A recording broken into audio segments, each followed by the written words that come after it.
네, 이제 우리 말씀 보겠습니다. 신약성경 히브리서 5장입니다. 히브리서 5장 356쪽, 357쪽이네요. 357쪽 히브리서 5장입니다.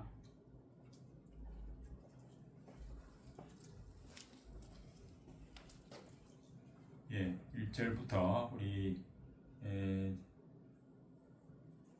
14절까지 일단 보겠습니다. 자, 먼저 제가 읽겠습니다. 대제사장마다 사람 가운데 택한 자이므로 하나님께 속한 일에 사람을 위하여 예물과 속죄하는 제사를 드리게 하나니 그가 무식하고 미혹된 자를 능히 용납할 수 있는 것은 자기도 연약에 휩싸여 있습니다. 그러므로 백성을 위하여 속죄제를 드림과 같이 또한 자신을 위하여도 드리는 것이 마땅하니라. 이 종기는 아무도 스스로 취하지 못하고 오직 아론과 같이 하나님의 부르심을 받은 자라야 할 것이니라. 또한 이와 같이 그리스도께서 대제사장 되심도 스스로 영광을 취하심이 아니요 오직 말씀하시니가 그에게 이르시되 너는 내 아들이니 내가 오늘 너를 낳았다 하셨고, 또한 이와 같이 다른 데서 말씀하시되 내가 영원히 멜기세덱의 반차를 따르는 대제사장이라 하셨으니 그는 육체에 계실 때에 자기를 죽음에서 능히 구원하실 이에게 심한 통곡과 눈물로 간구와 소원을 올렸고 그의 경건하심으로 말미암아 들으심을 얻었느니라. 그가 아들이시면서도 받으신 고난으로 순종함을 배워서 온전하게 되셨은즉 자기에게 순종하는 모든 자에게 영원한 구원의 근원이 되시고 하나님께 멜기세덱의 반차를 따른 대제사장이라 칭하심을 받으셨느니라. 멜기세덱에 관하여는 우리가 할 말이 많으나 너희가 듣는 것이 둔함으로 설명하기 어려우니라. 때가 오래되었으므로 너희가 마땅히 선생이 되었을 터인데 너희가 다시 하나님의 말씀의 초보에 대하여 누구에게서 가르침을 받아야 할 처지이니 단단한 음식은 못 먹고 젖이나 먹어야 할 자가 되었도다. 이는 젖을 먹는 자마다 어린아이니 이의 말씀을 경험하지 못한 자요. 다같이 단단한 음식은 장성한 자의 것이니 그들은 시각을 사용함으로 연단날마다 선악을 분별하는 자들이니라. 아멘. 본문이 좀 길었습니다. 이제 우리가 히브리서 5장 전체를 보고 있습니다. 우리는 매일 삶 속에서 연약함이라고 하는 이런 짐을 마주하며 살아가죠. 영적 무기력, 또 도덕적인 실패, 하나님 앞에 나아가기조차 부끄러운 그런 죄책감이 우리를 누를 때가 많습니다. 구약시대 이스라엘 백성들 역시 이 연약한 문제를 안고 살았죠. 그래서 하나님은 그들과 자신 사이를 중재할 대제사장이라고 하는 직분을 허락했습니다. 대제사장은 백성의 죄를 짊어지고 하나님 앞에 나아가서 피의 제사를 드림으로 거룩하신 하나님과 죄인된 우리 인간 사이에 다리를 놓는 그런 존재였습니다. 지난주에 우리는 참된 안식에 대한 말씀을 들었습니다. 이 참된 안식은 속죄의 은혜를 받지 않고는 누릴 수 없다 그랬습니다. 세상 사람들은 죽음 후에 심판이 있다는 사실을 그 양심이 일깨워주기 때문에 늘 불안하고 초조하게 살아갑니다. 그러나 성도들은 예수 그리스도의 참된 속죄의 은총을 확신하고 있기 때문에 참된 안식을 누릴 수가 있습니다. 오늘 이 본문은 히브리서 5장은 바로 이 참된 안식을 주기 위해서 속죄를 위한 예수님의 대제사장 직분을 설명하면서 궁극적으로는 우리 주 예수 그리스도께서 어떻게 우리의 완벽하고 영원한 대제사장이 되셨는지 깊이 조명하고 있습니다. 그래서 이 히브리서를 읽는 사람들은 유대교에서 이 기독교를 개종한 그 유대인 그리스도인들인데 당시에는 극심한 박해와 유혹 때문에 이 구약 제사 제도와 율법으로 다시 돌아가려고 하는 그런 영적 침체와 배교 위기에 직면해 있었습니다. 오늘을 살아가는 우리 성도들도 마찬가지죠. 신앙의 연수는 더해가지만 여전히 삶의 고난 앞에 흔들리고 영적인 어린아이 수준에 머물러 있지는 않습니까? 오늘 이 말씀을 통해서 우리가 연약함을 체휼하시고 영원한 구원의 근원이 되시는 이 예수 그리스도께서 대제사장 되심을 다시 한번 되새기면서 어떻게 이 영적 정치의 상태를 벗어나서 장성한 분량으로 나아갈 수 있는지 그래서 우리가 한번 살펴보도록 하겠습니다. 본론입니다. 첫 번째, 인간 대제사장의 자격과 한계에 관해서 4절까지 나오죠. 여기 보면 구약의 대제사장과 예수님을 비교해서 예수님이 어떤 의미에서 완전한 대제사장인지 그것을 우리에게 설명을 하고 있습니다. 우선 아론의 반차를 따르는 인간 대제사장의 자격, 그 본질적인 한계를 오늘 이 4절까지 보여주고 있는데 이 대제사장이 갖춰야 될 그러한 자격이 4가지로 이야기가 되고 있습니다. 첫 번째는 이 대제사장은 사람 가운데에서 뽑힌 자라야 된다 그랬습니다. 그 이유는 그가 백성을 대표해서 하나님 앞에 제사를 드리기 때문에 그렇습니다. 대제사장은 천사가 아니고 사람이어야 되는 이유가 그가 하나님 앞에 우리 인간의 입장을 대변해야 되기 때문에 그렇습니다. 그래서 예수님도 사람이 되어서 우리를 대신해서 하나님께 나아갔죠. 두 번째는 이 대제사장은 속죄와 연관된 일을 하도록 임명을 받아야 합니다. 하나님이 공의를 거스르는 인간의 죄를 사해 주실 분은 오직 하나님뿐이죠. 대제사장은 하나님과 이 죄인 인간 사이의 중보자 역할을 하기 때문에 그 직분은 매우 영광스럽습니다. 그러므로 이 대제사장은 스스로 얻는 것이 아니고 하나님께서 대제사장으로 세우신 아론의 자손들만이 이 일을 할 수 있었습니다. 세 번째는 이 대제사장은 죄 때문에 하나님 앞에 희생 제물을 바쳐야 합니다. 이 대제사장은 1년에 한 번씩 백성들의 죄를 대속하기 위해서 이 희생 제물을 가지고 이제 그 피를 지성소에 뿌리는 일을 하죠. 그런데 자신도 죄를 지을 수밖에 없는 그런 연약함을 지니고 있기 때문에 백성들의 죄를 속하기 위해서 희생 제물을 바칠 뿐만 아니라 그 다음에는 자기 자신을 위해서도 이 속죄 제사를 드려야 했습니다. 마지막으로 무식하고 유혹에 빠진 사람들을 이 대제사장은 용납할 줄 알아야 됩니다. 이 대제사장은 제물을 규정대로 차곡없이 바치는 것만으로 충분하지 않고 자신이 대신하여 제물을 바치는 그 사람들의 마음을 진심으로 이해하고 동정하지 않으면 안 된다. 그래서 2절에 보면은 거기 용납한다는 말이 나오죠. 거기 보면 용납할 수 있는 것은 이렇게 나오죠. 이 용납한다는 것은 부드럽게 대하는 그런 온화한 태도, 받아들이는 태도를 말하지 않습니까? 인간 대제사장이 백성들의 그 부주중에 혹은 연약함으로 지은 이 죄를 온화하게 용납할 수 있었던 이유가 무엇입니까? 2번 하반절에 보면 자기도 연약함에 휩싸여 있기 때문이다 그랬습니다. 그는 백성들의 죄를 정죄하는 재판관이 아니고 자신도 동일한 죄인임을 인식하는 그런 겸손한 중재자였습니다. 모세가 십계명을 받으러 40일 동안 시내산에 올라갔을 때 이스라엘 백성들은 기다리지 못하고 어떻게 했습니까? 아론에게 그 금송아지를 만들어 달라. 그래서 각각 금폐물을 녹여가지고 금송아지를 만들어가지고 그 금송아지가 바로 자기들을 애굽에서 해방시킨 그런 신이다 하고 그렇게 우상 숭배를 한 적이 있었죠. 그때 이 아론이 그 우상 숭배의 책임을 져야 됐죠. 왜냐하면 그가 대제사장이기 때문에 이처럼 아론이 대제사장이지만 자기도 연약해서 범죄하고 말았다 하는 겁니다. 여기에 바로 대제사장, 인간 대제사장의 한계가 있습니다. 그래서 3절에 보면은 그런 백성을 위해서뿐 아니고 자신을 위해서도 하나님 앞에 속죄제를 드려야 됩니다. 레위기를 읽어보면은 백성 전체를 위해서 속죄제를 드릴 때에 송아지를 드립니다. 그 후에 제사장 자신을 위해서 드릴 때도 송아지 한 마리를 잡아서 또 제사를 지냅니다. 이 제사장 한 사람 위해 드리는 이 제사와 백성 전체를 위해 드리는 제사가 다 동일한 비중을 가지고 있다 하는 이유는 그만큼 이 대제사장의 책임이 그만큼 무겁다 하는 것을 알 수가 있습니다. 이 대제사장이 아무리 거룩한 옷을 입었다 해도 그 본질은 바로 구원받아야 될 죄인에 불과하다 그 말이죠. 이 직분은 스스로 취하는 것이 아니고 오직 하나님의 부르심에 의해서만 주어지는 그런 수동적인 특권입니다. 그런데 예수님 당시에는 거의 모든 대제사장이나 제사장들이 자격을 전혀 갖추지 않은 그런 불량배나 강도 수준의 그런 사건에 지나지 않았습니다.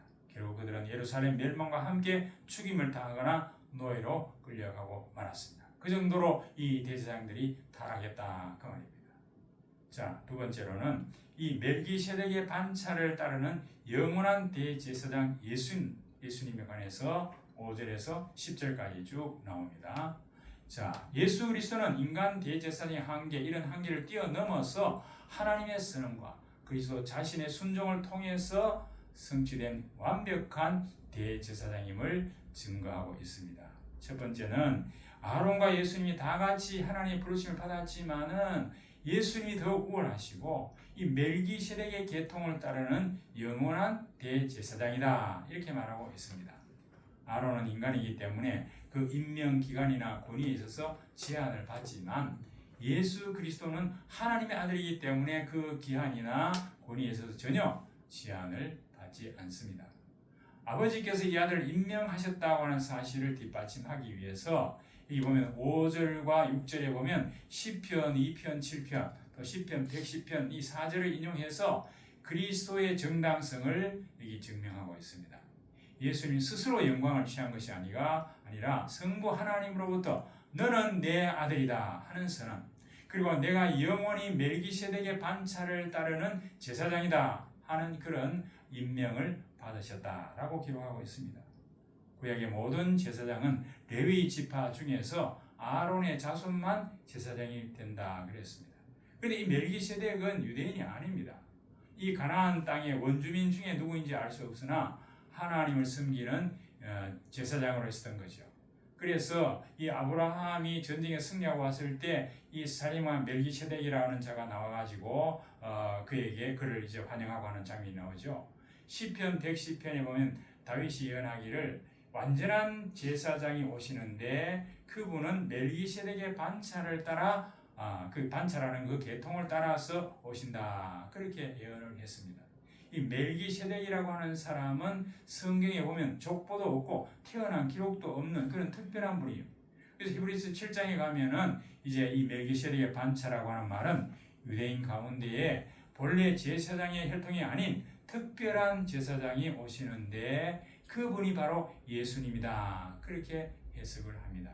즉 이 멜기세덱 반차라고 하는 것은 아론처럼 어떤 혈통이나 인간적인 계보를 따라 임명된 것이 아니고 시작도 끝도 없는 신적이고 영원한 제사장 직분을 의미하는 것으로 해석을 합니다. 이 멜기세덱은 창세기 14장 18절에 보면은 딱 한 번 나오는데 그리스도의 제사장직도 단 한 번으로 영원히 이루어졌죠. 또 이 멜기세덱은 시작도 끝도 없는 그런 신비한 인물이었던 것처럼 예수님은 영원한 하나님이고 신비로운 존재였습니다. 이 멜기세덱이 제사장이 왕이었던 것처럼 그리스도는 제사장이고 대제사장이고 영원한 왕이셨죠. 그러니까 율법 이전의 인물이었던 것처럼 예수 그리스도도 율법 이전에 계셨고 율법을 완성하셨습니다. 그가 떡과 포도주를 바쳤던 것처럼 예수 그리스도는 십자가에 살을 찢고 피를 쏟으셨습니다. 이처럼 예수님은 아론의 족보를 따라오신 인간 제사장이 아니고 하나님으로부터 온 영원한 제사장이다. 그것을 증거하고 있습니다.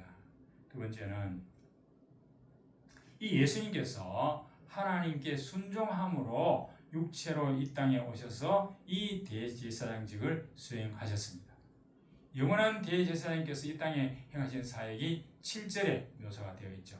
그는 육체에 계실 때에 자기를 죽음에서 능히 구원하시기 위해 심한 통곡과 눈물로 간구와 소원을 올렸고 그의 경건하심으로 말미암아 들으심을 얻었느니라. 이 말이 무슨 말입니까? 예수님이 십자가를 앞두고 겟세마네 동산에서 간절히 기도해서 그 땀이 핏방울이 되도록 그렇게 기도해서 하나님 할 수만 있거든 이 잔을 네게서 옮겨달라. 즉 십자가를 지지 않게 해달라. 얼마나 고통스러웠으면 그랬겠습니까? 그러나 마지막에 뭐라고 말합니까? 내 뜻대로 마옵시고 아버지의 원대로 하옵소서. 그렇게 이 십자가를 앞두고 기도하셨죠. 바로 이 신적 권위를 가지신 분이 인간의 몸을 입고 이런 완전한 고난과 죽음의 공포를 직접 겪으셨다. 그 말입니다. 그분이 하나님이시지만은 인간이 겪는 모든 이런 아픔을 몸소 겪으시고 드디어 우리를 위해서 십자가에서 대속 제물이 되셨습니다. 8절 말씀을 보면은 그게 아주 깊은 의미를 담고 있는데 그가 아들이시면서도 받으신 고난으로 순종함을 배워서 그 말이 나오죠. 전지전능하신 하나님의 아들이 순종을 배우셨다. 이 말은 어떤 지식의 결핍을 채웠다 그 말이 아니고 실제 인간의 삶 속에서 고난이라고 하는 구체적인 시험을 통과하심으로 순종의 전 과정을 몸소 경험해서 완성했다. 그 말을 여기 배우셨다 하는 말로 나타내고 있습니다. 그 결과 9절 말씀처럼 온전하게 되셔서 자신에게 순종하는 모든 자에게 영원한 구원의 근원이 되셨다. 그렇게 말씀하고 있습니다. 예수님은 본래 하나님의 본체이셨지만은 대제사장으로 부르심을 받았을 때 그 하나님께 순종해서 인간이 되시고 대제사장직을 맡으셨습니다. 그리고 하나님을 경외함으로 순종해서 십자가에서 인류의 죄를 대신 갚기 위해서 대속 제물이 되실 때 심한 통곡과 눈물로 간구와 소원의 기도를 드리시고 응답을 받으셨다. 그렇게 말합니다. 9절 말씀대로 예수님께서 받으신 그 고난을 통해서 순종을 체험하심으로 부활 승천하셔서 대제사장으로 완전한 자리에 이제 나아가셨고 하나님 우편에 지금 앉아 계신다. 그렇습니다. 자기에게 순종하는 모든 사람을 영원히 구원할 수 있는 그런 구주, 곧 영원한 구원의 근원이 되셨습니다. 그러므로 본문 10절에 있는 말씀처럼 하나님으로부터 유일한 제사장 계열의 멜기세덱 계열의 머리로 임명을 받으셨습니다. 이 멜기세덱 반차를 따랐다 하는 것은 하나님이 만드신 특별한 반열을 이제 그런 제사장이 되셨다 그 말이죠. 이 영원한 이 구원은 예수님의 순종으로 얻어진 것이지만은 그것은 순종하는 모든 자에게 주어집니다. 예수님께서 우리에게 주시는 구원은 영원합니다. 할렐루야. 예, 한 예를 들겠습니다. 이 폴란드의 2차 세계대전 당시 아우슈비츠 그 수용소에 막시밀리아노 홀베라고 하는 신부가 있었는데 어느 날 수용자 중에 한 사람이 탈옥을 하니까 그 수용사장은 본보기로 다른 수용자 10명을 굶겨 죽이겠다 그렇게 선언했습니다. 그 중에 지목된 한 사형수가 내게는 아내와 어린 자식들이 있습니다. 제발 그렇게 하지 마십시오 하고 막 울부짖었습니다. 그때 이 콜베 신부가 앞으로 나가서 제가 저 사람 대신해서 죽겠습니다. 나는 처자식이 없는 가톨릭 신부입니다. 그렇게 하니까 이 수용소장이 이를 수락해서 홀베 신부가 감옥에서 그 사람 대신에 굶어 죽음으로써 이 하나님의 사랑을 완성했습니다. 이 콜베 신부의 이러한 희생은 감동적이지만은 단 한 사람의 60만 살렸을 뿐이죠. 그러나 우리 주 예수 그리스도께서는 온 인류의 죄와 저주를 짊어지고 십자가라고 하는 엄청난 고난을 통과하셨습니다. 그 한 사람의 대속을 넘어서 주를 따르는 모든 자에게 영원한 생명을 주시는 그런 온전한 구원의 근원이 되셨습니다. 세 번째로 우리가 이제 11절에서 14절 마지막 부분은 영적 어린아이의 정치의 상태를 벗어나라 이렇게 말씀하고 있습니다. 이 히브리서 저자는 이 위대한 멜기세덱과 그리스도의 신비를 더 깊이 설명하고 싶지만은 독자들의 영적인 둔감함 때문에 대신 몇 가지 엄한 교훈과 경고로 이 영적 성장을 촉구하고 있습니다. 구약 창세기에서 아브라함에게 복을 빌었던 그 바로 멜기세덱에 대해서 설명하려고 하다가 아직 믿음이 어려서 너무 깊은 이야기를 하면 이들이 오해할 가능성이 있다고 판단하고 이 말씀을 일단 뒤로 미룹니다. 이제 그래서 히브리서 7장에 가면 이 멜기세덱에 대한 설명이 좀 더 자세하게 나옵니다. 자, 그래서 본문 11절에 보면은 멜기세덱에 관하여는 우리가 할 말이 많으나 너희가 듣는 것이 둔함으로 설명하기 어렵다. 그렇게 말하고 있죠. 이 둔하다 이 말은 게으르다, 움직이지 않는다. 즉 듣지 못하는 어떤 신체적인 차이가 있는 게 아니라 영적인 진리를 수용하기를 거부하는 그런 영적 나태함 속에 있다 그 말입니다. 그래서 12절에 저자의 책망은 이제 절정에 달하는데 이 시간으로 보면은 그들은 그리스도인이 된 지 오래됐습니다. 이 신앙적으로 성장했으면은 하나님의 말씀의 초보적인 원리를 가르치는 선생이 되어야 마땅하다. 오래 신앙생활 했으니까요. 그런데 아직도 하나님의 말씀의 기초의 원리가 뭔지도 다시 배워야 되는 그런 한심스러운 처지에 너희들이 놓여 있다. 그렇게 그렇게 말하고 있습니다. 그래서 이것을 그들은 단단한 음식을 먹지 못하고 젖이나 먹어야 되는 영적 갓난아이 상태에 있다, 이렇게 비유를 하고 있습니다. 여기서 이 젖이라고 하는 것은 성경의 초보적인 원리를 말하고, 단단한 음식이라고 하는 것은 그리스도의 대제사장과 같은 그런 아주 높은 수준의 진리와 교훈을 말하죠. 그들은 장성한 어른이 되었음에도 불구하고 여전히 소화하기 쉬운 젖이나 쉽게 요리된 음식밖에 먹지 못하는 어린아이와도 같다. 신앙에 있어서 그렇다 말이죠. 그래서 13, 14절은 이 영적 어린아이와 이 장성한 자를 이렇게 비유를 하고 있습니다. 이 영적 어린아이, 이 말은 말씀을 잘 경험하지 못하고 영적 분별력이 없는 사람을 말합니다. 반면에 장성한 자라고 하는 말은 단단한 음식을 먹는 자, 지각을 사용해서 자기의 생각, 지각을 사용해서 연단을 받아서 스스로 선악을 분별할 수 있는 자, 이렇게 말하고 있죠. 여기 연단을 받아, 이 말은 운동선수가 이렇게 열심히 몸을 단련하는 그런 말에서 나오는 겁니다. 즉 영적 성숙이 되려고 하면 가만히 앉아서 시간이 흐른다고 얻어지는 것이 아니라 삶의 매 순간 하나님 말씀을 적용하고 훈련하는 치열한 영적 연습을 통해서, 훈련을 통해서 얻어지는 결과물이다, 그 말입니다. 그러므로 영적으로 미숙한 성도라도 지속적으로 이 영적 훈련을 받기만 하면 경험적인 지각을 통해서 이 영적 분별력을 가짐으로 좋고 나쁜 것을 분명히 구별하게 되고, 그로 말미암아 범죄하지 아니하고 그리스도의 장성한 분량에까지 이를 수 있게 된다, 그렇게 말하고 있습니다.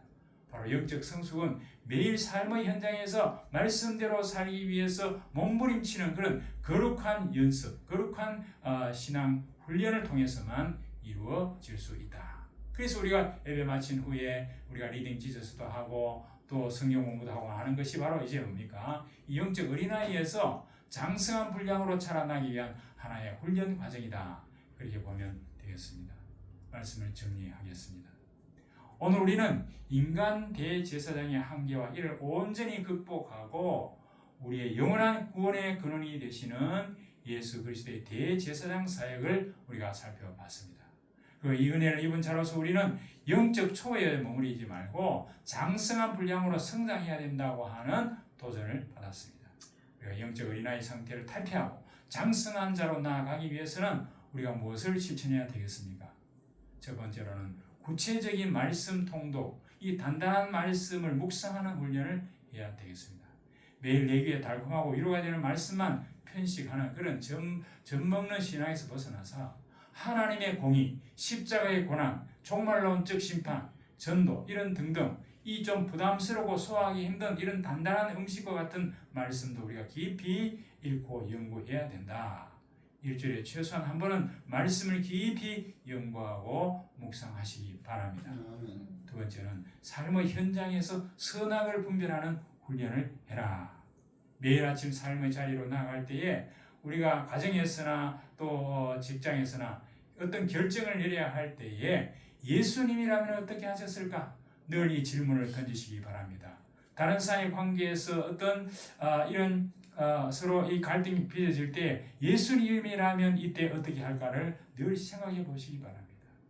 그래서 이런 대인관계의 갈등이나 물질적인 유혹 앞에서 내 감정과 이익을 따르지 않고 하나님의 의의 말씀을 적용하는 그런 훈련을 해야 되겠습니다.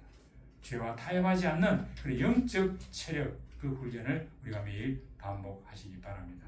마지막으로 이 영적 대제사장이신 예수께 날마다 은혜의 보좌 앞에 나아가는 훈련을 해야 되겠습니다. 우리의 연약함을 고치시고 체휼하신, 즉 경험하신 그 대제사장 예수님이 계십니다. 우리가 마음에 낙심이 될 때마다, 내가 좌절이 될 때마다 나의 공로가 아니라 멜기세덱의 반차를 따르신 그 예수님의 피를 의지해서 은혜의 보좌 앞으로 담대히 나아가서 기도하시기 바랍니다. 그 기도 자리에서 나의 연약함을 고백할 때에 주님은 온화함으로 우리를 용납하시고 다시 일어날 수 있는 힘을 주실 줄 믿습니다. 우리 모두 영적 정체 상태를 깨뜨리고 일어나서 하나님의 말씀을 온전히 소화해내고 이 세대 속에서 선악을 능히 분별해서 하나님의 뜻을 이 땅에 이루어 드리는 그런 그리스도의 장성한 군사들이 되시기를 주의 이름으로 간절히 축원합니다.